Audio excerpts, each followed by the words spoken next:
the Innokin iSubB. Let's have a quick look.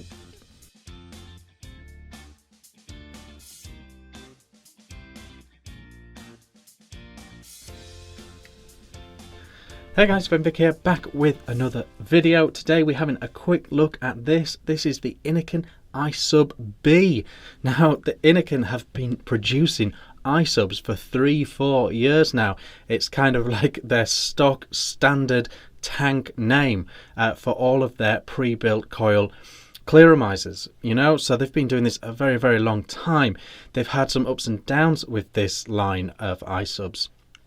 I mean, for me, they did a horizontal coil one back in the day. I think it was the 30, the iSub 30 or something like that, and it was absolutely brilliant tank. And they've had some good ones and some bad ones along the way.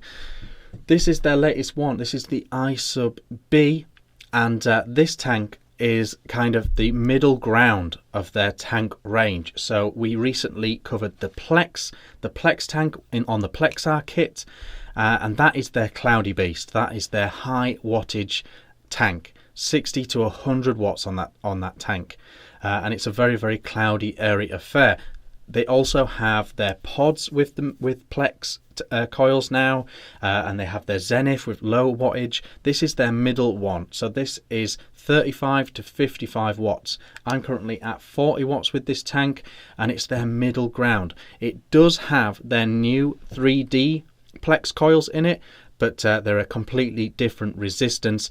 They are coming out at 0.35 and designed for 35 to 55 watts. Have a little vape on it now and you can see how it is going. There's plenty of airflow if you want it, but you can close that down, and like I say, I'm at 40 watts.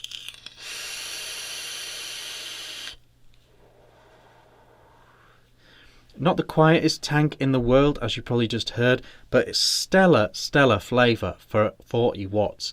Absolutely loving how casual and smooth and tasty this vape is without being crazy fiercely powerful. I do really like tanks in this wattage range, and they've absolutely nailed it in terms of the coil performance on this tank. I think it's really nice in the wattage range that they specify. So it's got these 3D mesh coils. If you missed the plexar quick look, then basically what is going on with these coils is they've built on top of their existing mesh coils, the plex coils. They're now plex 3D because they have much more surface area on the actual mesh. It's more three-dimensional mesh now, so there's more surface area. They say it produces more clouds and more flavour, and I've got to agree, the flavour on these 3D coils is better than the original plex ones. I'm really enjoying the flavour and clouds. The iSubB is going to be appearing in kits coming soon, but the tank is very much available on its own. It is a standalone product from Innokin. It's not part of a kit as such. The iSubB is widely available on its own in a range of colours. Standard 510 tip, adjustable airflow at the bottom, and it comes out about 24mm wide at the base, although the airflow ring is the widest part of the tank.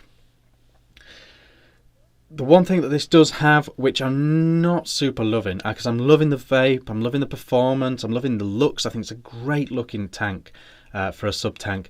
The one thing I'm not super in love with is the way that you top fill this tank. So you unscrew it here from the top like that, and it's basically, the coil head is on a spring, so that lifts up and it blocks the juice flow while you're filling it up. Now that is fantastic for anti-leak. You know what that means is the coil head isn't getting flooded while you're filling it up, and that's a great thing and that's a good thing. I just find it's something to go wrong with the tank, and it's a little bit fiddly to put back on. I just find, compared to, you know, your plex, to fill your plex you literally just go like that, whereas with this one you have to be very careful with your screwing and pushing down at the same time.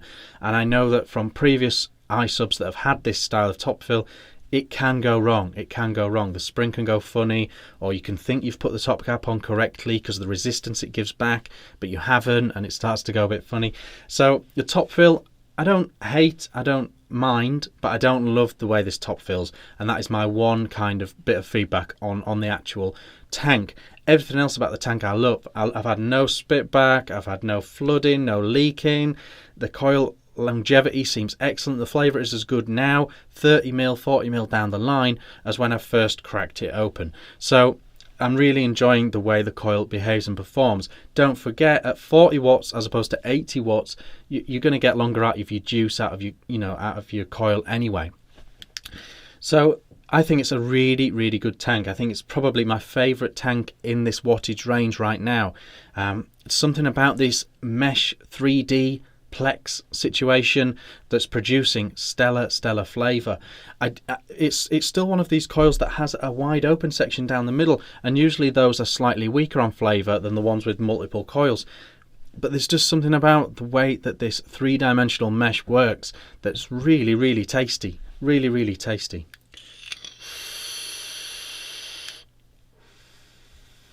So it's going to be very widely available. It's going to be super affordable. It's available in a range of colours, and I think it's a very, very solid option if you are a mid-wattage vapor.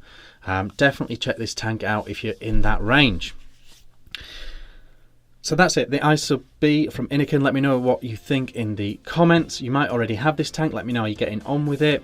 Like and subscribe if you've not already, and I'll see you on the next video. Cheers.